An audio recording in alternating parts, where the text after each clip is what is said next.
Praise the lord. నేటి దినం వాగ్దానము. క్రీస్తు యేసు యొక్క మంచి సైనికుని వలె నాతో కూడా శ్రమను అనుభవించుము.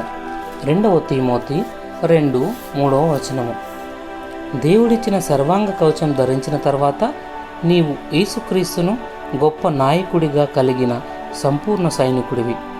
దేవుని నూతన సైనికులమైన మనం గొప్ప సైన్యంగా పరలోక కానాను వైపు పురోగమిస్తున్నాం. మార్గమధ్యంలో సీహోను, ఓగు వంటి గొప్ప గొప్ప రాజులను ఎదుర్కోవాల్సి ఉంది.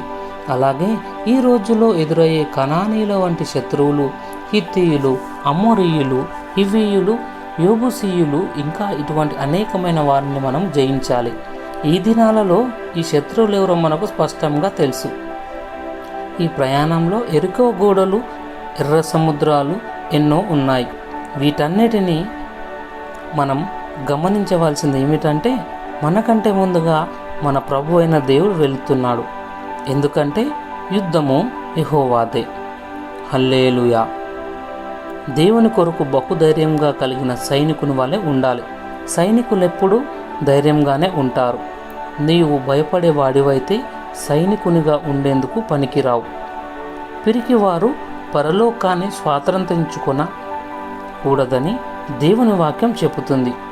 పరిశుద్ధాత్ముడు మనల్ని ధైర్యవంతులుగా, భయపడని వారిగా చేశాడు. పేతురు పిరికివాడు అయితే అతనితో పాటు మిగతా అపోస్తులైన పైనుండి శక్తిని పొందినప్పుడు వారు ఎంతో బలవంతులయ్యారు. ప్రార్థన. తండ్రి, ఓ నూతన సైనికుడిగా నిన్ను సేవించేందుకు ఎంతో సంతోషిస్తున్నాను. ధైర్యము గల సైనికునిగా ఉండుటకు నా ఛాయాశక్తిలో ప్రయత్నిస్తాను. దానికి నీ కృప నాకు ఎంతో అవసరం. ఇప్పుడే నా జీవితాన్ని నీకు సమర్పిస్తున్నాను. నీ రాజ్యవ్యాప్తి కొరకు నన్ను వాడుకో. యేసు ప్రభుని నామంలో ప్రార్థిస్తున్నాను. ఆమెన్.